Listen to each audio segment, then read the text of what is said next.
what if I told you the world as you know it is a lie? That in reality, planet Earth is much bigger than you thought it was, and that the continents and oceans you've seen your whole life on maps actually represent just a small lake inside an immensity of unknown, unexplored land far greater than anything else. In these lands, there are colossal monsters, exotic plants, and ruins of ancient civilizations that tell stories no one has ever heard. This is the world of Hunter x Hunter, one of my favorite works of all time, and today I'm going to show you why this universe is so incredible and above all so terrifying. From its insane nature, its bizarre creatures, and everything that's known so far about the incredible Dark Continent. The world of Hunter x Hunter is complete madness. As I said, the area explored and known by humanity is actually just a small lake inside a much bigger expanse called the Dark Continent. The reason people have never fully explored this place is because the nature there is completely insane. There are colossal monsters, diseases, and calamities that could wipe out the entire human race with ease. Everything suggests this continent was the cradle of humanity, and that our ancestors had to migrate from it to where they are now, because if they had stayed there, they surely would have gone extinct. Not just humans, other creatures and lesser races also had to do the same to survive. The creatures of the Dark Continent simply haven't reached the known world where humans live and dominate, because between it and the unexplored region there's a wall with a giant gate where a guardian resides. Not much is known about it yet, only that it's a magical creature that keeps outside dangers from getting in. It's also the only connection people have with the continent. Without negotiating with it, leaving for the outside is extremely difficult. There are also the guides, an entire race of individuals chosen by the Guardian to lead humans who want to head into the continent. For much of Hunter x Hunter's story, we couldn't even imagine the scale of the threat posed by the creatures of the Dark Continent. But all of that changes with the arrival of the Chimera Ants.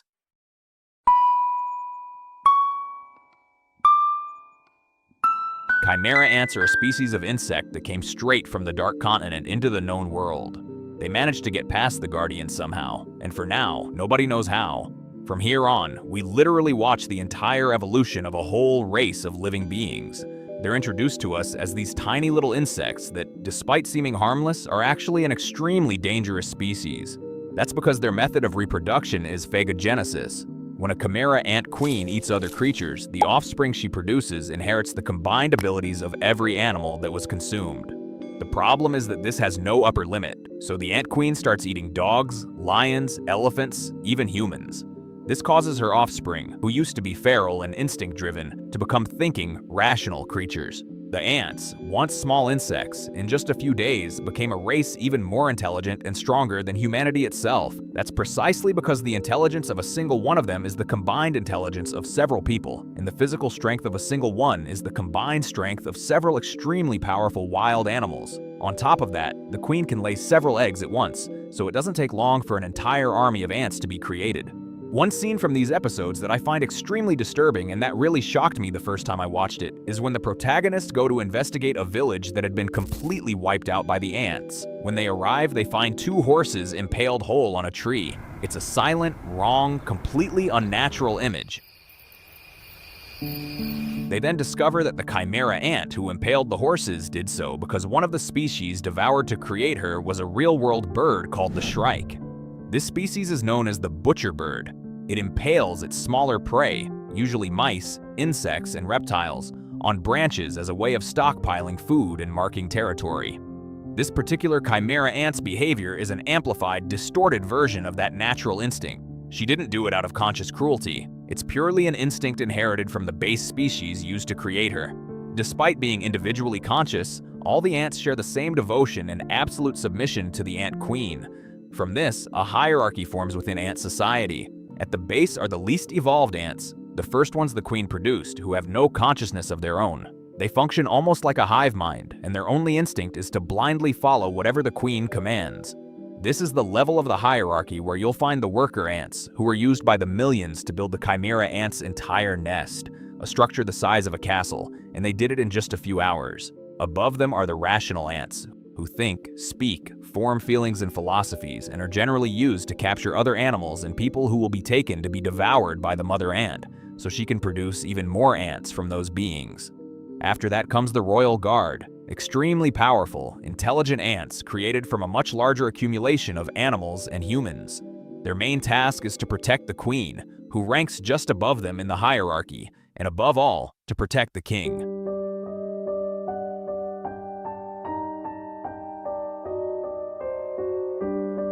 The king of the Chimera Ants is nothing less than humanity's natural predator, a creature so powerful he's almost an entity unto himself. He alone could defeat an entire army with ease, and his intelligence is unmatched. He has photographic memory and can permanently memorize any piece of information he's ever heard. On top of a surreal capacity for logical thought, he defeated every top player in the world at several mega-complex board games just by reading the tutorial once and playing a single match. Now back to the point.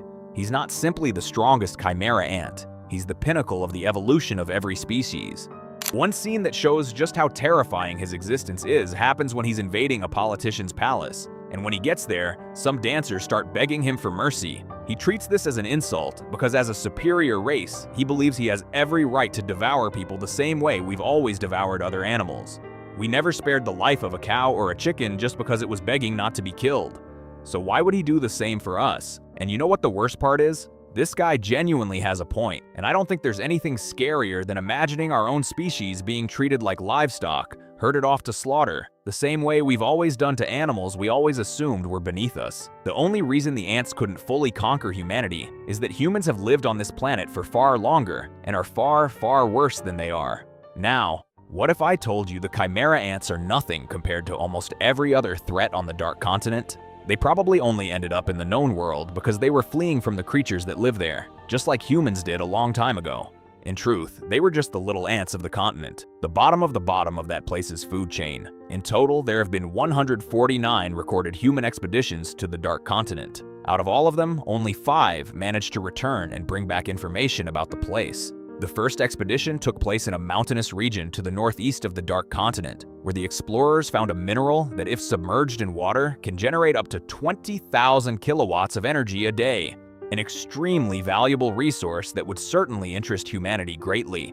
Unfortunately, the mountains where this mineral is found are the territory of a calamity, PAP. The Calamities of the Dark Continent are the most dangerous creatures on record from that place. Any one of them could easily cause the extinction of the human race. In PAP's case, it's a creature that drains a person's entire energy and lifespan through a cable. While their life is being drained, the victims feel enormous pleasure, but in exchange, they're reduced to completely deformed creatures until they die. For now, we don't even know what PAP actually looks like. It only appears as this beast sucking people out of a dark hole. Heading north across the Dark Continent, another expedition was made. The explorers found a forest, and after walking 400 kilometers through it, they discovered the ruins of an ancient city built in the shape of a labyrinth. Inside this city, they found an herb capable of curing any disease in the world. But they also ran into Brian, the botanical weapon. This is the calamity we know the least about, and at the same time, it's my favorite. Just look at that design. What a shot. The only thing known about Brian is that it single-handedly wiped out an entire elite squad from the United States of Saherta, one of Hunter x Hunter's fictional countries. From what can be gathered, this calamity is some kind of parasite that attaches to a person's head and completely devours their brain. After that, it bursts open the host's stomach, possibly to release spores and spread more parasites. Nobody knows for sure. The third expedition was made in the south of the Dark Continent. The team was searching for nitro rice, a food that can extend the lifespan of anyone who eats it, but they never even reached the swamp where this rice grows because they fell victim to Hellbell. The third calamity is a bizarre two-tailed snake that infects its prey with a homicidal urge. Basically, this creature's venom drives people to kill one another. The fourth expedition to the continent was made in search of the elixir of the Trinity, a substance from which you can create every kind of liquid that exists. Only 3 survivors returned from this expedition because the team ran into another calamity. II is one of the most insane of them all. It's a gaseous life form that can possess a person and grant them a wish using their body. But the bigger the wish you ask for, the bigger the price you'll have to pay. For example, if you ask for an apple, it might simply make an apple fall from a tree onto your head. In exchange, it would ask you for a hug back. But there's a scene in the anime where a character asks I to make her rich. And the moment it happens, an airship flies overhead and drops a huge pile of money. The character really did become rich. But what I asked of her in return was her brain. Obviously, there was no way she could pay that price.